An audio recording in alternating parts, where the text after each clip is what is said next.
Chers amis de la presse, bienvenue à ce point de presse. Je voudrais d'abord commencer par vous inviter à prendre connaissance d'une disposition importante du Code général des collectivités locales, en l'occurrence l'article 32, alinéa 2. À l'occasion des cérémonies officielles et des circonstances solennelles, le président, ici en l'occurrence le président du conseil départemental, et les membres du bureau portent en ceinture une écharpe aux couleurs nationales avec franges dorées pour le président et franges argentées pour les membres du bureau. Il ne s'agit pas d'une faculté, c'est une obligation. Ce qui s'est passé hier à l'occasion de la fête nationale n'était pas une erreur, puisque c'était pour la 3e année consécutive. Il y a un an, en 2017, j'avais attiré l'attention des autorités militaires comme du gouverneur sur ce manquement grave. Il n'y a pas eu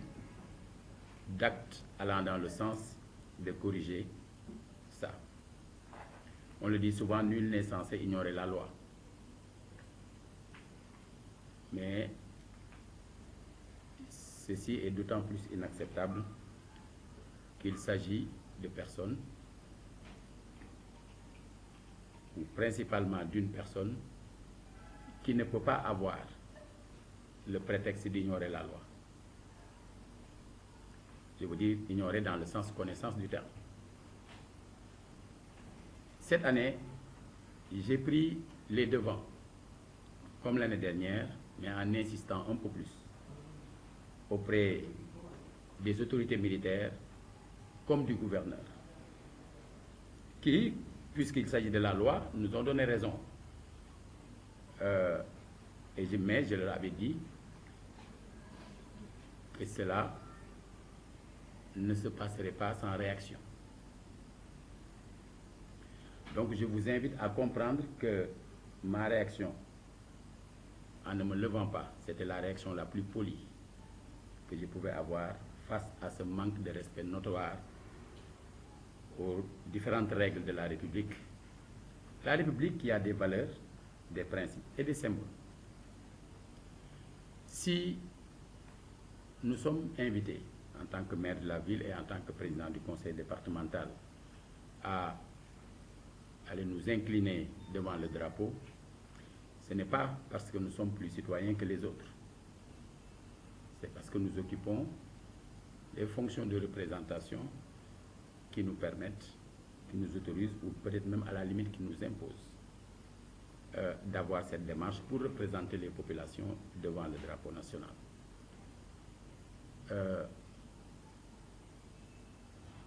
Nous avons tout entendu depuis hier. Mais la vérité est qu'il faut que les uns et les autres sachent si nous voulons défendre notre République,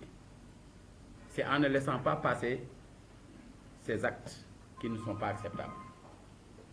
Hier, j'ai interpellé le gouverneur et je lui ai dit, si vous étiez venu en veste, je ne me serais pas levé. Puisque là, nous sommes sur le terrain de la République. Voici la façon dont le problème se pose. Il ne s'agit pas d'une question personnelle. Ceux qui me connaissent à Thiès savent quels sont mes rapports avec la courtoisie et avec le respect dû d'abord aux personnes âgées, ensuite à nos aînés, etc. Mais quand il s'agit de défendre les valeurs de la République, quand il s'agit de défendre les principes et les symboles de la République, nous prenons nos responsabilités. L'année prochaine, c'est vrai qu'au plan personnel, j'ai mes propres convictions, je sais qu'il ne sera pas là,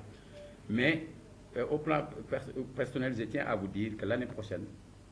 cela ne se passera pas. parce que nous ne l'accepterons pas. Ça ne se passera plus de cette façon-là.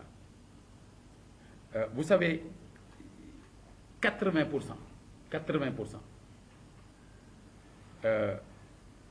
de ce qui était nécessaire pour organiser un défilé convenable provient du financement de la ville. De cette ville qui n'a pas de budget jusqu'à présent. Nous sommes organisés pour offrir aux Thiessois une fête à la hauteur de leurs attentes. Si nous ne nous étions pas impliqués, on n'aurait pas eu de défilé. Je pense que des documents vous ont été distribués. Sans nous, il n'y aurait pas eu de tribune. Même la chaise sur laquelle était assis le président du conseil départemental était une chaise de la ville. Je ne vous parle pas maintenant des différentes structures qui devaient participer au défilé civil et qui ont bénéficié de subventions importantes donc, de la ville de Thiès pour permettre aux Thiessois d'avoir ce défilé. Donc comment comprendre que quelqu'un qui ne siège jamais au conseil départemental, qui ne s'acquitte jamais de ses devoirs que lui impose le Code général des collectivités locales et en règle générale donc des dispositions de la République, ne se promène à Thiès que à ces occasions pour, bien sûr, après avoir violé les dispositions donc prévues par l'ensemble des textes régissant les collectivités locales, après venir faire de la politique. Ceci est inacceptable et c'est ce qui justifie la démarche que j'ai eue hier, puisque j'ai pris l'engagement d'être un serviteur de Thiès, un serviteur de cette ville, et je ne laisserai personne salir la ville sans réaction. balaa ma leen di déglu ci ay laaj mbokk yi démb dafa am loo xam ne moo xew mooy ñuy def di sargal sénégalais yépp di sargal seen bopp di màggal bis bi nga xam ne moom la ñu ne ci la Sénégal moome boppam muy 4 avril bi doon juróom fukkeel bi ak juróom-ñett mu am loo xam ne yoon daf ko wax yoon dafa ne moo xam ngay maire moo xam ngay président conseil départemental moo xam ngay adjoint nga bokk ci bureau conseil départemental sooy ñëw ci yenn jataay yu ni mel dafa am laxasaay goo xam ne bis ba ñu lay fal lañu la ko takkal xamal la ni sooy dem ci jataay yi na nga leen takk 4 avril mooy bis bi Sénégal yëpp bokk te yem ci ku ne am nga sa bis bopp nag am na ñu am seen màggal am ñu am seen gàmmu am ñu am seen cant am ñoo am seen pèlerinage marial ak yeneen am ñoo am seen bisu anniversaire wala seen i tudd wala seen i leneen waaye bis bi nga xam ne sénégalais yépp ci lañ yem mooy 4 avril nit nag mën na caa bañ a dem waaye am na ci sañ-sañ ne keneen ku mu mënti doon kon bis la boo xam ne soo ci joxul cër république mënoo ko jox cër ci beneen dem ndax ci république bi amul leneen lu ko ci gën kawe république nag du leneen lu dul li ñëpp bokk mooy mbir mi ñëpp bokk comme ñëpp a ko bokk te ñëpp mën ñu ko doxalandoo seen bopp ñuy seet ñu ñuy tànnandi dénkandi leen ci ay cër ñu di ko doxalandi ci ab diir ci diggante boobu nag dafa am yu ñu lay may yoo xam ne da nga koy def ci turu ñi la ko dénk ñëpp kon li nga xam ne moom laa bëgg nit ñi bàyyi ko xel mooy li xew démb te président conseil départemental di Idriss Seck def ko njëkkul démb maanaam du njuumte xam nga njuumte moom mën na dal ku nekk fàtte mën na dal ku nekk jafe-jafe mën na dal ku nekk parce que nit mën nay jël écharpe am au dernier moment mu am lu ci tuuru wala lu ni mel loolu mën na dal ku nekk waaye du njuumte ndax bii mooy ñetteelu at bu loolu di am bi mu ko defee ba ñaareelu at bi daaw balaa mu koy def dama wax ak ñi ma war a wax muy ñi nga xam ne ñoo yore ñoo jiite takk der yi ci dëkk bi waxtaan tamit ak gouverneur ne ko nangam xewoon na daaw ca 2016 ba bëgguñu 2017 mu amaat ndax warul ndax yoon da ko tere loolu du bëgg naa wala bëgguma yoon moo ko tere ñu ne ma dinañ ci jël ay matukaay waaye teewul mu demee noonu ren jii it tàyyiwuñu dañoo teel a jóg demaat ci ñi nga xam ne ñoo jiite takk der yi jógaat ji dem ci gouverneur waxtaan ak ñoom kenn ku ci nekk ñu wax la ni la ñun dañu bëgg bis bii nga xamante ni moom la sénégalais yi bokk ñu jox ko cëram ba mu mat kon la amoon bu mu amaat et effectivement ñu d'accord ci ñun parce que loolu yoon a ko wax kon su fekkee ne moom mi ngi ñëwati defati na mu defoon joxul cër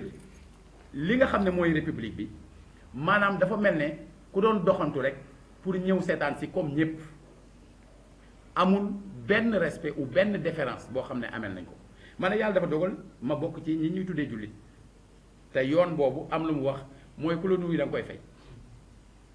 moo tax ba ma nuyoo fay naa ko waaye du ma jóg ndax amee lu ma ko jóg ndax li ñu gën a fonk ba tax ñu daje foofu moom la suufeel mooy ñàkk ko jox cër ba la mu war a takk-takku beneen bi ci des mooy moom xëy na buy ñëw moom président la jàppe boppam mais bu fekkee président la jàppe boppam kay na xaar ba fa ñuy ba président fa muy ñëwee di jiite défilé mu dem fa fii bu ñu ko fi woowee dañ ko woo en tant que président du conseil départemental woo ma en tant que maire de la ville donc ci cër boobu lañu la maye nga doxal lo waaye nag baax na ma wax leen ni du parlant de respect du loo xam ne lu bees la dañu nekkoon ci benn coalition bu tudd ànd defar Thiès boo xam ne àndoon nañ ceeg lu toll ak fukk ak juróomi organisation yoo xam ne ci la PDS bokkoon yàlla dogal comme man maa organiser yëf bi ñuy organiser clôture bi maître Abdoulaye Wade mi partem bokk ci coalition bi war a ñëw Thiès te jour boobu ñi ngi mobiliser nit ñi teg leen ci ay artères ma joxe ay ndigal ci nañ ko teeru Idriss Seck ne Abdoulaye Wade bu ko fi kenn teeru ma ni ko dinañ ko teeru yow loo am pour mere ci Abdoulaye Wade maa la ko ëppale dañoo ànd def une coalition mu war a ñëw ci dëkk bi mënuñu ko ignorer mu ne na ngeen fexe ba bu mu ma jege bu ma nuyoo sax duma ko fay tey ki nga xam mooy vice président di Déthié Fall dal ci kawam ne ko président nag d'accord ma ak yow parce que jullit bu la nit nuyoo da nga koy fay lii xew na fi yemul ci loolu bi nga xamante ni pour ay raisons yu ñu bëri ignoré le 19 juin 2016 attaqué na ma ba mu am lu siiw ci presse mu wax ko diw daf ma war ce qui n'avait rien à voir ak la mu wax ca jataay ba mais bañ loola génn ndax ña fa nekkoon dañ ko àkki ne ko juum nga moo waral ñu communiquer wax diw daf ma war ñooña ba ñu ma seetsee ca ginnaaw suba ga fii di ay mag ak i soxna bi ñu dikkee dama leen ne boobaak léegi déggu leen ma wax ci te xam ngeen ni su ma ci doon wax yéen ñi xam li xew su ma waxee wax ji fi lay yem waaye comme yàlla dogal na man melu ma ni moom du lu ne laay may sama bopp sañ-sañ di ko wax kon loolu duma ca yegg waaye bi ñu demee ay fan imam yi ci dëkk bi seet si ma noonu ne dañ maa bëgg a seet si ma ni leen amee lu leen ma seet si man maa war a ñëw ci yéen ma dem fekki leen ci imam Ndour ñu waxtaane ci li xew bi ñu waxtaanee ci li xew ñoom ñu ne ma ñi ngi doog a comprendre après ñu jéem ñoom wax ak moom mu xamal leen ne bu dee ci loolu la ñu war a wax soxlawul ñuy ñëw loolu digganteem la ak ñoom bal jataay boobu amul bi ñu demee bay jub tabaski gi muy tabaski wu 2016 man maa woo sama imam ne ko incha allah tabaski gi du ma jullee ci yow ndax tabaski bu amee nit ñi dañ ciy balonte ak comme ni ñu koy defee ci korité waaye ñi ëpp ci ñiy balonte ak benn ak amul seen diggante ma ne man nag damaa fas yéene dem jullee ji fa Idriss Seck di jullee ji muy muusante ngir ñu balonte ak ndax mere naa ko torop te li ma ko meree kenn du ko dégg ci sama tamit moom xam na ko man xam naa ko am na ñenn ñu ko xam mais du ma wax ci loolu mbégam nag julli laa dinaa dem jullee fa ma imaam yi rafetlu ko ndax après imaam yu jot na ci jox ma waxtu ban laa war a agsi keroog bi ma demee julli gi mujj na tardé lu mat waxtu ndax bi mu yégee ne maa nga fa il a failli ne pas venir parce qu'il a un problème de conscience bi moo demee ba xam ne ñàkk a ñëw dina ko jural lu bari mu décidé ñëw mais nañ fexe ba bu ñu jegee comme nañu waxoon ci Ablaye Wade rek kon nga xam ne lu nekk ci nit ki la lii mooy li xew waaye comme yàlla moom moo gën a aay ñëpp li sëñ Cheikh Ahmed Tidiane Sy di wax ne yàlla dafa am ñetti mbir yu ne ci moom mooy ay namm-nammam ay coobareem ak xereñam disposition bi na mu demee woon am na ku topp ci man te koo ko jóg di xaar mu nuyu ko mënu ko bañ a nuyu donc il était obligé de ma saluer te bi ñu jullee ba noppi man maa jóg dem fekk ko ñëw nuyu ko ne ko baal ma imaam bi xëcc ko xëcc ma ne ma jàppal sa mag ne ko jàppaleel sa rakk xam nga kon lu ñu jote ba mu jógee jëm ci yéen ci média yi am na kàddu yoo xam boo ko fa waxoon mu yem fa mais mënu ko wax parce qu'il a un problème de conscience ñu teg ci diir bu gàtt comme ni may def at mu jot may dox di dem Touba mu romb ma ale romb ma retour alors xam nga nit bu fekkee ni man nga taxaw ne sama mbokkum jullit koo xam ne kilifa la woon sax ci man defal ma lu ne bu ma nuyoo duma ko fay mën a ñëw ci koré ci tabaski am ci comportement bu mel noonu mën a jóg ne yaa ngi màggali Touba dajeeg nga ni hey sa mbokkam taalibe à la suite d'une transhumance confrérique nga mën koo romb ci yoon bi muy dox di dem di màggali moom ak ñamu àndal te jarul la nga nuyu leen comme ni ko ñeneen ñi di defee nga def ko dem def ko dikkaat def ko lu mat ñaari at am na wax yoo xam ne amuloo sañ-sañu dugg ci maanaam lu jëm ci respect lu jëm ci courtoisie lu jëm ci respecter li nga xamante ni mooy li ñu boole ci Sénégal te mu doon mbokkoo nga xam malgré les divergences yi mën a am wute gis-gis yi mën a am na loo xam ne nit ñi dañ ko mës a sàmm ñëpp xam nañ ne mairie bi ñu nekk ñëpp ci ñi fiy liggéey bokkuñoo ak man ay gis-gisu politique te amu ci kenn ku ñu mës a sanctionné ndax politique saa su ne ay nit yu may nekkal danañ ñëw ne ma diw jële ko fi ndax diw bis bu ne mi ngi ci réseaux sociaux wala mi ngi ci rajo yi di wax ci yow man leen man moomu damaa moom mairie bi moomuma dëkk bi te bokkul ak sama conception te ñooñu bu ma dajee ak ñoom dama leen di nuyu damay wax ak ñoom ki ma saaga ci suba gi du tee ci ngoon gi dinaa daje alors loolu dama bëgg mu doon loo xamante ni dafay leer ci boppu ñépp ñu xam ne lii mooy li fi xew lii mooy li fi am waaye fas nañu yéene it bu fekkee suñu borom dogal na déwén ñu àgg ci ak jàmm dina fekk nit ñi jël ay matukaay ba di mën a fexe ba ñuy respecter li nga xam ne mooy yoon bi nga xam ne moom la code général des collectivités locales tëral moo nekkoon ci wàllu armée bi lam ñu xamal mooy am na lu mu bëggoon def mais dafa toog ba mu yàgg mu xalaat ni su ko defee loolu rek la ñuy fàttaliku ci fête bi loolu rek la ñuy fàttaliku ci fête bi tey c'est d'une fête ñu bàyyi noonu mais ren mënoon nañu quand même jël matukaay ya ca war à l'avance xamal ko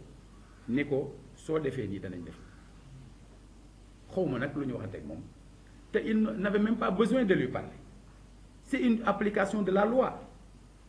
parce que yow mënuloo soo bëggee tukki nga am ordre de mission institution bi nga bokk di fay sa bii boo sa indemnité jotee nga jël ko même boo ko mayee ak lu manti xew delloowuloo ko institution bi lépp loo xam ne arrangé na la ci yëf yi nga di ko jël ba occasion yu mel noonu di feeñ am nga di ko jël ngay ñëw di teew te lañu la si liggéey sant doo ko def mais loolu yenul maanaam c'est que loolu dafa doon lu profond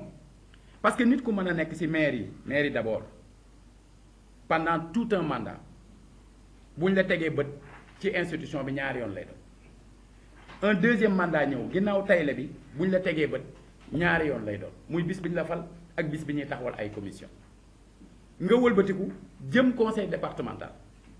bu nga jëmee conseil départemental loo xam ne ñu bëri ci yéen teewoon nañ ko en 2014 ñu nekk ci oto bi di campagne ki nekkoon adjoint ci maire bi di Jatara ñëw bëgg a yéeg mu ne ko wàccal que tous ceux qui sont incriminés s'effacent ñu génn ci élection yi muy nekk président conseil départemental jël ko taf ko ci wetam bàyyiwaat ko muy doxal nga xam ne kon am na lu ci nekk loo xam ne ce n'est pas acceptable parce que loolu ngay bayal li wolof naan lii raam ci nag bi la jëm parce que dañ ko bayal bu fekkoon ne am na ay obligation yu jëm ci yooyu am taxawaay boo xam ne ñii saytu loolu aussi ci wàllu état bi def nañ ko parce que am na loo xam ne ñoom seen wàll mais ñun ñii aussi am na loo xam ne suñu wàll xam nga dama la wax ni la ça a été la réaction la plus polie de ma part mooy une réaction qui n'agresse pas xam nga amoon na jamono Vanvol na daan am na ci yu mu ko bind ci li muy wax ne le peuple Joola bu daan résister à la pénétration coloniale nee na daf leen daan jaral ñu bañ a jël ngànnaay ñu bañ a dóorante ñu bañ def dara mais dañuy refuser d'obéir lànk waaw c'était une forme de résistance lànk bii laa la wax ni boobu mooy la forme la plus polie mais du ma wax comment mais incha allah 2019 ça ne se passera pas comme ça yàlla na ci yàlla may ñu fekkee ko jàmm. loolu sax jéggi nuyoo loolu du problème loolu du problème xëy na mën nañu wax ne tribune bi moo bindoo noo xam ne xëy na pour nit yor loxoom ba fu sori mën na nekk jafe-jafe loolu pour man du problème le fait même que man bi ma ñëwee di nuyu les maires des communes jóguñu fi ñu toog ce n'est pas un problème mais moom le fait que takkul écharpe te ñu waxoon ci son premier vice-président takkul écharpe te ñëw ci jataay bi le maire Lamine Diallo takkul écharpe loolu laa ni c'est inacceptable man je suis le premier magistrat de cette ville rarement ngeen di dégg ma utiliser kàddu boobu mais am na moment yoo xam ne su fekkee ne dama senti ne la ville est agressée j'ai le devoir ci wàllu woowu aussi de réagir loolu ça n'a rien à voir avec la politique ak ku ko manti def fii ñi ñuy liggéeyandool ñu ne fi nga xam ne ñun ak ñoom ñoo fi nekk tous les jours xam nañ li may wax waaw. merci. ñu doon saafanteeg ñeneen ñi bokk ci yoo xam ne yéen a xam ko. non loolu def ma problème parce que man bokkuma kenn langue politique man j'ai décidé je vous l'ai dit ici à la prochaine présidentielle de soutenir le président de la République mais kenn laa bokkalul foofu langue politique loolu je veux que ça soit clair Talla Sylla n'est pas quelqu'un qui transige ou qui transige avec ses principes ou avec ses convictions. Il est important que nit ñi xam une bonne fois pour toutes de quoi il s'agit. Dafa am on est dans un pays bu nga xam ne ñu bëri fekkewuñu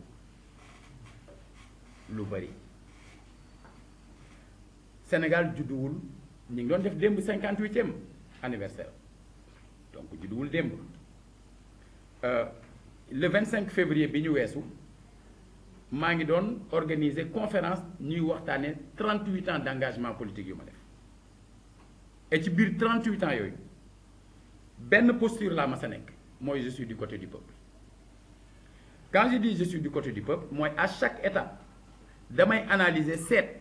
li ma jàpp ne moom laa jàpp ne mooy intérêt wu askanu Sénégal ma ne ci loolu te seetlu nga ni ci biir posture boobu bëri na fu may jëlee position ñépp jëm na le te du ma fa dem parce que lu ma gëmul du ma ko def li sëñ Touba wax ne boo nekkee ci dëgg bu ci ragal a wéet te bu ragal wéet ba wéttali koo tappale 92 laa woote alternance 92 parce que dès 92 la bind ne l'alternance peut déboucher sur le chaos ou sur le pire seulement elle est la première grande étape pour que des changements réels, profonds et salutaires puissent être envisagés sérieusement au Sénégal. Moment boobu kenn ku ci nekk mi ngi woon ci alternative bi muy wootee ñii libéral ñii communiste ñii hodjiste ñii stalinien ak leneen ba 8 ans plus tard le peuple sénégalais m'a rejoint ci créer Front pour l'alternance bi alternance bi amee j'ai dit que comme dama ni woon mën na déboucher sur le chaos ou sur le pire j'ai opté pour la posture de sentinelle te ñi xam-xam ni ma jegente woon ak Abdoulaye Wade ni ma jegente woon ak Soxna te dama ni bokkuma je choisis d'être sentinelle pour veiller ci lii ñu def bañ a nekk un simple remplacement ou un remplacement en pire mais mu que ça aille vers le changement puisque soppi loolu lay tekki bi ñu demee moins d'une année ñu wootee référendum pour def une constitution bu bees xam ngeen ni ñun ak le président Amath Dansokho ak ñax jariñu ak ñu néew muy président Mamadou Dia ak président Majmout Diop ñoo waxoon ne constitution bi baaxul plus de 95% plébiscité constitution boobu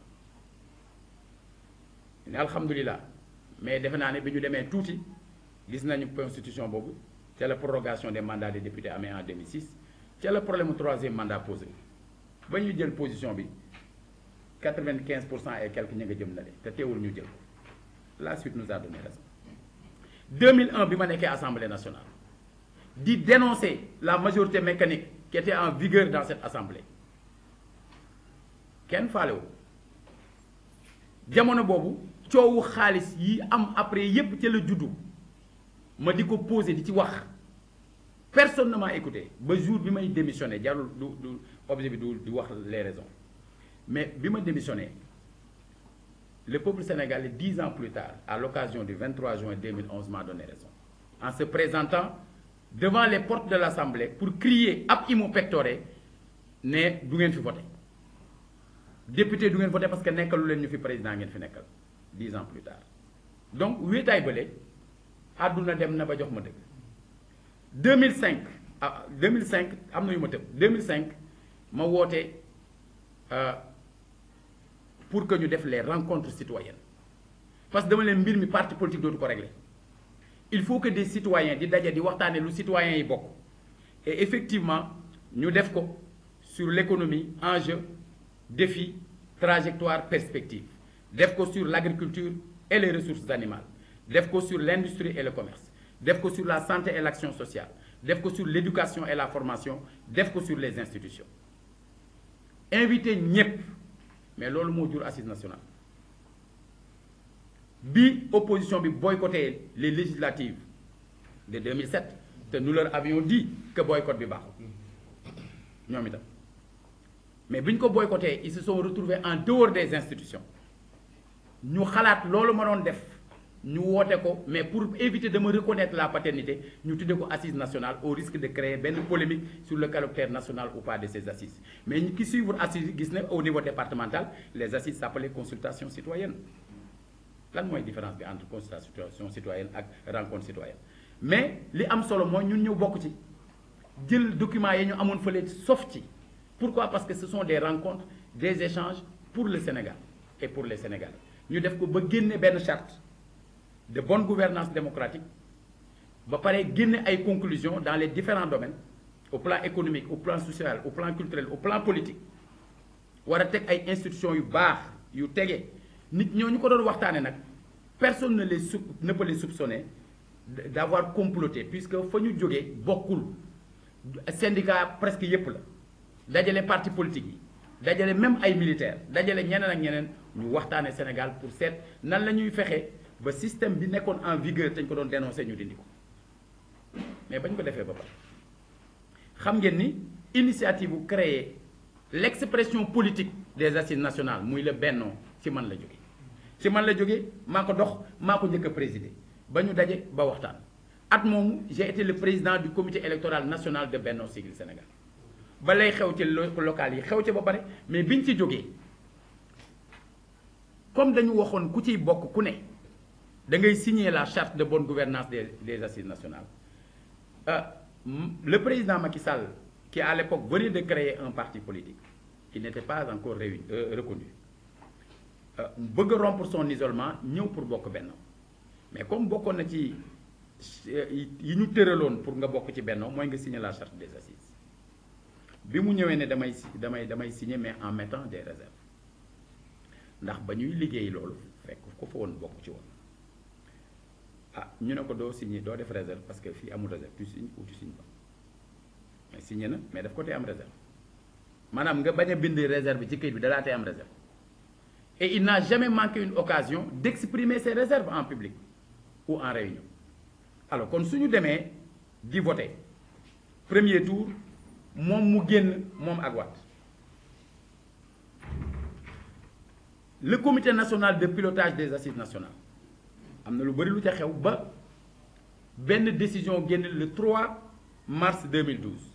ne il faut soutenir sans réserve le candidat Macky Sall à 22 jours du deuxième tour alors même que les résultats définitifs du premier tour génnul woon. Pourquoi cette précipitation koo xam ne il avait dit qu'il avait des réserves mais balaa nga ko soutenir doo toog moom ci réserve yi puisque comme yàlla dogal na moom mooy dem deuxième tour ça veut dire que au moins suffrage bi permettre na ko ñu déglu ko puisque moo nar a nekk à la manœuvre su fekkee exprimer wul ses réserves dem téye pouvoir bi war a doxal ak ni mu gisee moom te ñun gisee wuñ noonu problème du taxaw man maa woote conférence de presse le 5 mars 2012 ne leen Macky Sall sama xarit bu ma doon ma ne bu may tànn entre moom ak Wade moom lay tànn mais su may tànn entre moom ak peuple bi lay tànn et dans cette affaire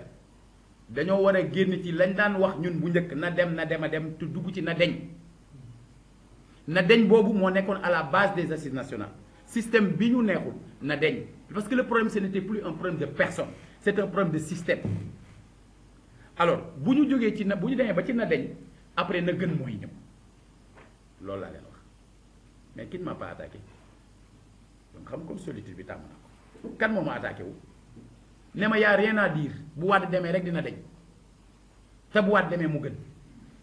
lu ne ñu wax ko les mêmes personnes yi taxawoon ne il ne faut pas réfléchir il ne faut pas teg ay garde-fous il ne faut pas encadrer la démarche du président Macky Sall ce sont ces mêmes personnes aujourd'hui qui se dressent devant lui et qui me disent kaay woteel ma contre moom maa lànk taxawaat ci Thiès ne ko maay xar mi yow yaay borom paaka bi yaa ma mën a rey maay nen bi yaay doj bi ak yooyu yépp xam nga am na fi daje midi yi am na fi dajewaat jotewaat dajewaat xam nga loolu moom la en fait c'est ce qu'il appelait la tortuosité bi mu doon wax mooy loolu nag mais loolu boo ko jàngatee à chaque étape boo gisee jubóo bi amaat c'est en fonction des calculs politiques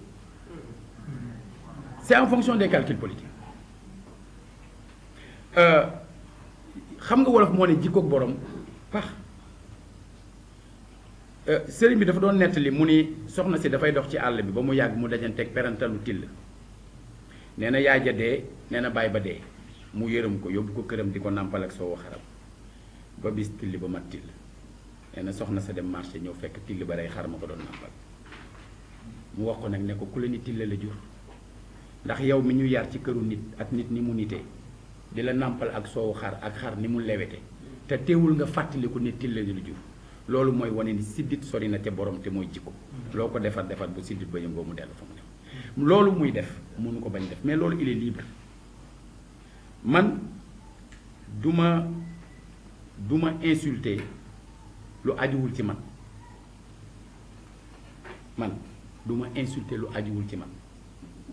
xam nga amul bi may jiite parti politique amul ku si mas a jógee ba kenn man laa génneel benn cassette wala benn ligne bu ma bind fenn wax ci ko parce que yàlla bindewu ma noonu parce que damay bàyyi xel ne àdduna dafay dox kilifa gu mag doon na wax ne bu doon tànn quartier bu muy dëkk moom nee na Mermoz lay dëkk parce que comme ni mu déggee Mermoz mooy Mermoz nee na boo meree da ngay muus parce que loolu lay dimbale kenn du bëgg def kenn du mer def ndax réccu mën na caa juddoo